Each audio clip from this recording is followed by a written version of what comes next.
Assalamu alaikum wa rahmatullahi wa barakatuhu.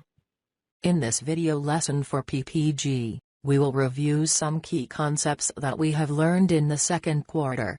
We are joined today by D.N. Abubakar Murray, a juris doctor, to explain and give insights to some frequently asked questions in PPG. I hope this helps you review for your upcoming summative tests. Let's begin. Question. Briefly describe the roles and functions of the three branches of the government. So under our 1987 Constitution, which is our charter, the Charter of the Philippines, which makes us the Republic, under that document, we have three major branches of the government, which are the executive, the legislative, and the judiciary. So if you are going to study the specific roles and functions of these, actually, the framers of the Constitution has vested upon each branch a specific function which are specific to them. And those are very technical. But if you are going to summarize it into just a phrase, if we are going to say the legislative branch, their specific major function is to make laws. So, in other words, whatever the legislators do, their end goal or end product will always be laws, enacted laws, mga batas. Now, as to the executive branch, their major role is to execute those laws. So, whatever the laws that were enacted by the legislators, by the Congress, then that would be executed by the executive department, which is composed of the president. As to the judiciary, their major function is to adjudicate legal issues, matters. No, they have the power to decide, power to adjudicate. So, and regarding the laws, they also have the power to interpret the laws. So, meaning, if ever magkakaroon ng dispute as to what a law really means and as to how it should be applied, then that is the function of the judiciary. No, so there are cases where certain branches of the government would have different interpretations of the law. Even the framers themselves would have um, different interpretations of the law. And sometimes their interpretation would clash with the interpretation of the executive. Take, for example, the president would interpret this specific law in this manner, but the legislators would say that no, we did not intend that to be interpreted in that manner. So, who would have the final say as to what should be the interpretation of the law? Is it the legislators because they made the law? Actually, no. Even though they made the law, as I said, their end product would always be the enactment of the law, not the interpretation of the law. From the time na enact na nila yung law, wala na silang doon. Wala na silang um, participation doon. Hindi na sila ang mag-execute, hindi na sila ang mag-interpret. Ang mag-execute na is si executive, ang mag-interpret na is si judiciary. So that's what it is. So in that case, so if mag-away-away ang executive, halimbawa, actually maraming cases na yan, 'di ba? Especially here in the Duterte administration. There are a lot of legal questions raised by the president because according to the president, the law should be interpreted this way. And take for example would be the matters of impeachment, no? How do we interpret the constitutional provisions on impeachment? If we remember the case of the Chief Justice Sereno, because the president, the executive department has a different interpretation of what should be applied in impeachment, no? And the senators also interposed iba yung interpretation nila. In that case, si judiciary ang final say. Siya ang final arbiter, no? In legal parlance, they are the supreme and final word of the law of the land. So that is their function. Pero if you are going to look at the specific functions of the um, branches of the government, um, meron pang mga traditional functions ang branches na in each government, in each countries, ito yung traditional nila na functions. Take for example, the legislative also is known as the repository of the power of the purse. So, the legislative has the power of budget. So, they have the budgeting power. So, walang budget ng government na hindi dadaan sa scrutiny ng legislative. Before yan siya before ang budget is magiging operative, before yan siya ma-approve, dapat dumaan pa rin siya sa legislative. That is why they have the power of the purse. No? The executive, it has the power of the sword. Executive has the power of the sword, meaning if ever there would be threats to our national security, our national patrimony, if there would be civil unrests, disturbances, then it would be the function of the executive to hold the sword and intervene and quench the forces that would threaten the very existence of the state. As to the judiciary naman, they have the power of the bench. Yun lang naman. Always naman talaga yan, power of the bench. Bench only means power to decide. It's just a metaphorical statement as to power of decide. Kasi ang tawag doon sa um, inupuan ng mga judges sa courtroom is bench. That is why power of the bench. Question. Explain the concept of separation of power and checks and balances among the branches of the government. So, the doctrine of separation of power means that if that certain power is vested on a specific branch of the government, that branch would have absolute and exclusive hold of that power. So, meaning if the legislative was um, vested with the power to make laws, it is exclusive to them. It cannot be made or it cannot be done by the president, the executive, or the judiciary. Same goes with the executive. The power to execute laws cannot be made or done by the legislative or the judiciary, and so on and so forth. No? If ever they have acts which would violate the doctrine of separation of powers, that would be null and void. It would have no legal effect if ever they would do things that are not within their functions. As to the checks and balances of the branches of the government, this refers to mechanisms which could be found in the Constitution, which assures that there are no abuses on the part of each branch of the government.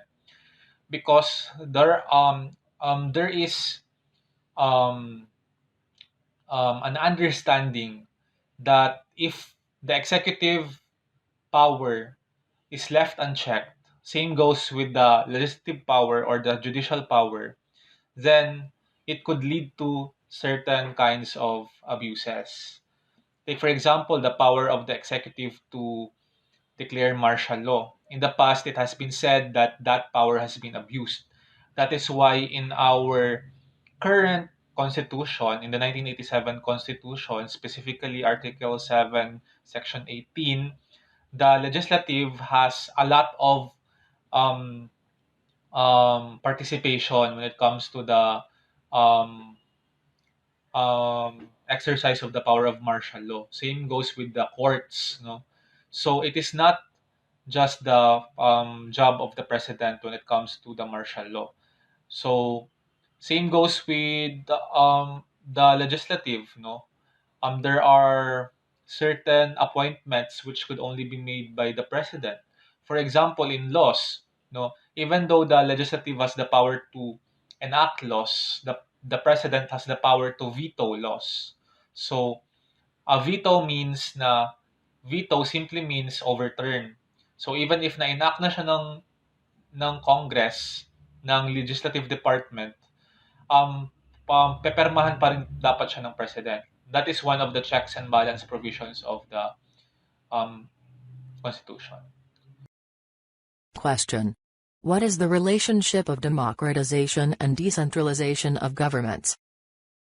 When we say democratization, it is the move to a more democratic form of government, meaning more participation from the grassroots, more participation from the individual person. That is what we mean by democratization.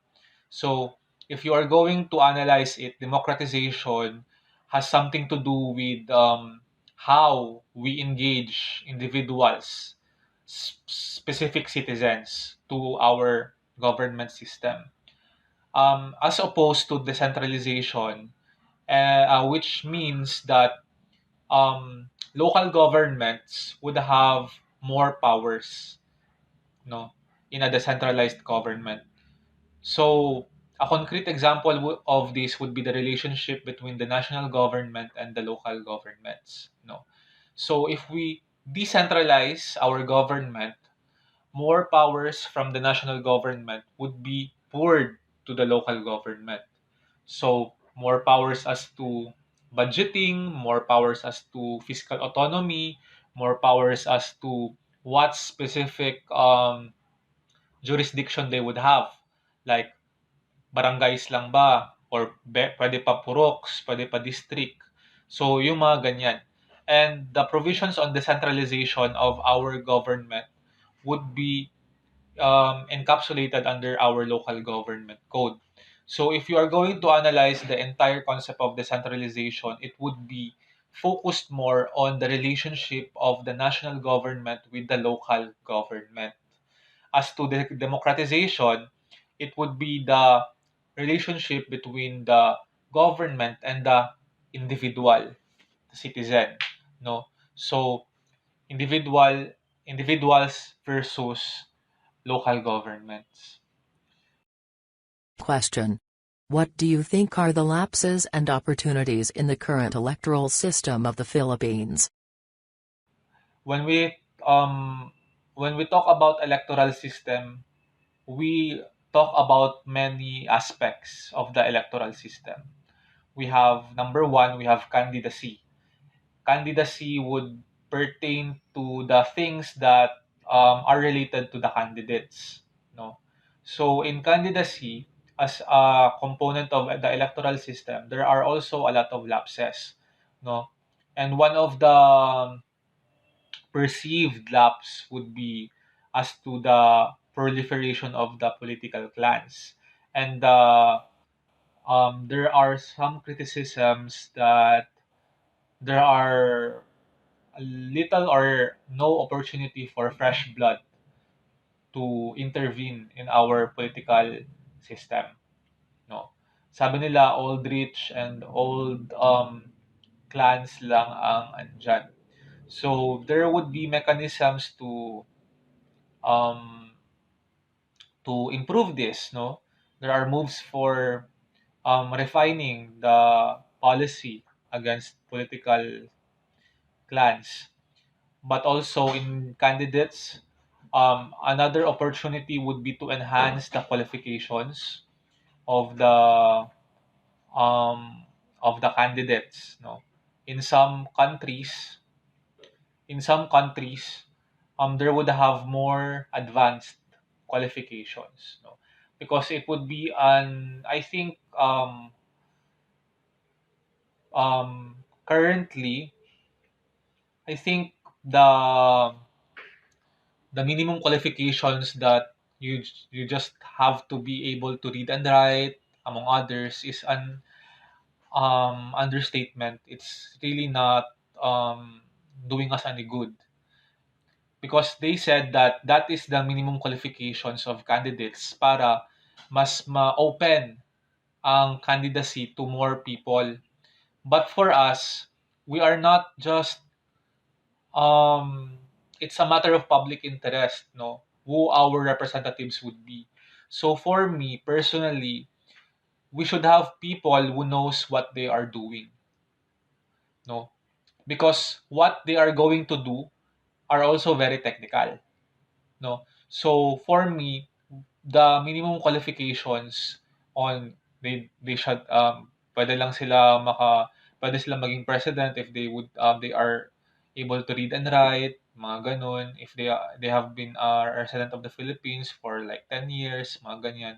Dapat siguro meron rin tayong mga mas advanced na educational qualifications when it comes to that. Question.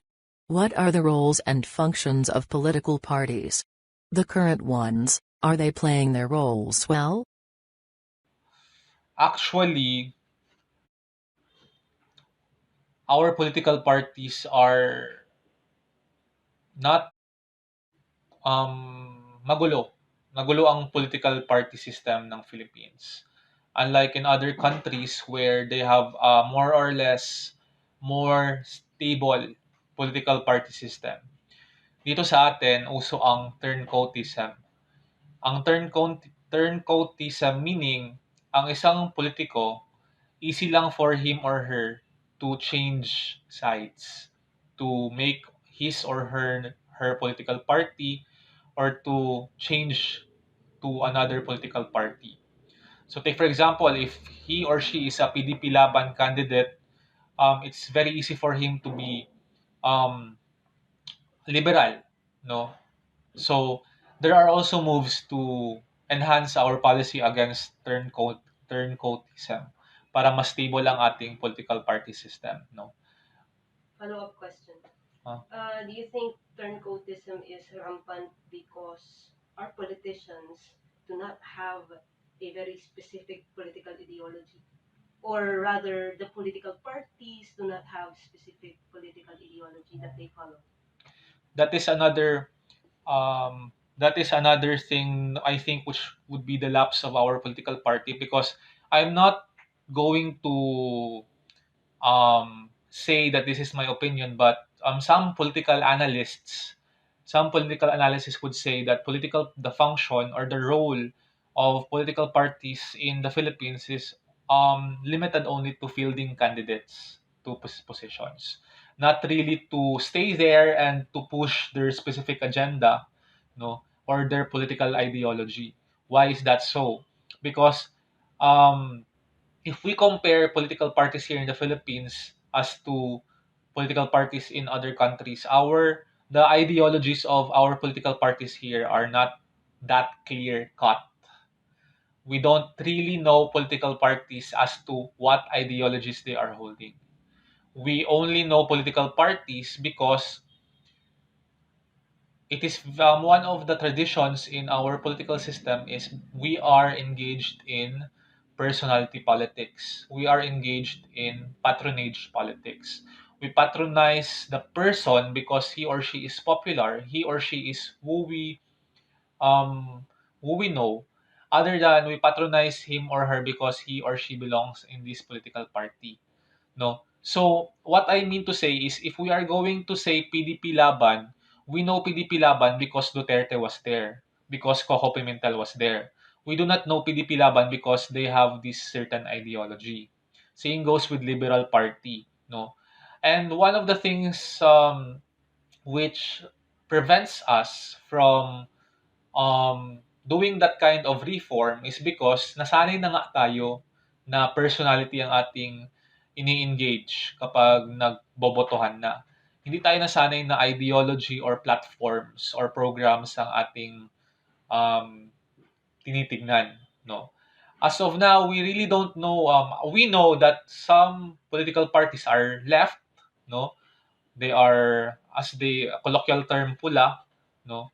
So they have ideologies regarding communism, socialism, among others. But other than that, as to what, hindi kasi uso, yun. Hindi siya uso sa atin. If we compare that to, take for example, one of the countries that I think would have a very strong political party system would be the UK, United Kingdom.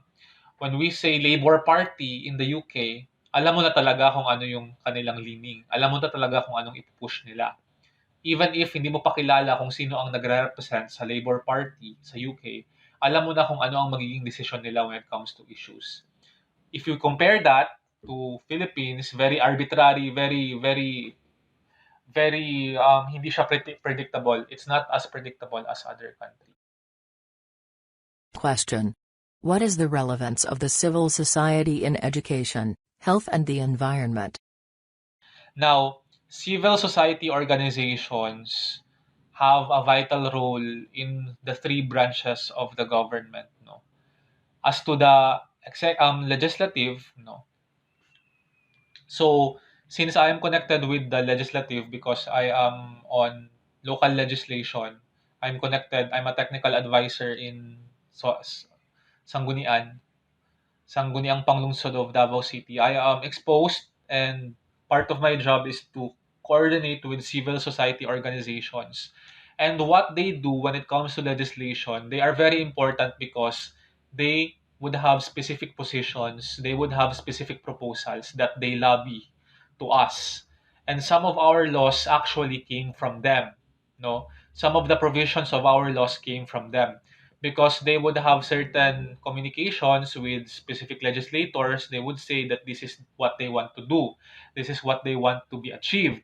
And of course, we have committee hearings where civil society organizations are free to propose the things that they want to propose. No, a concrete example would be the Ateneo Ecotenista, which is an environmental group here, which was based on Ateneo de Davao University. They have a lot of things which translated into law, into ordinance already here. So, Ecotenista has a lot of proposals which were actually approved by the council as to the biking lanes, as to the how we protect our forests, as to how we protect our watersheds, among others. No, so as to legislation, that is, they lobby. As to execution, they have a lot of initiatives. No, so we could say that civil society organizations complements the government in uh, um, in delivering social services to the people. Question. Can the rise of civil society organizations be attributed to the failure of governmental institutions and political parties? For me, civil society organizations are not actually attributed to the failure of governmental institutions. They actually complement our governmental institutions. It's my personal opinion because we could not um, we could not really say na the government has the mechanism to cover all um, cover every corner. And one more thing is that in every civilized government, a civil society organization is a way for people to be empowered, to have a voice of their own, no? To make them feel like they have a say as to how to run the government.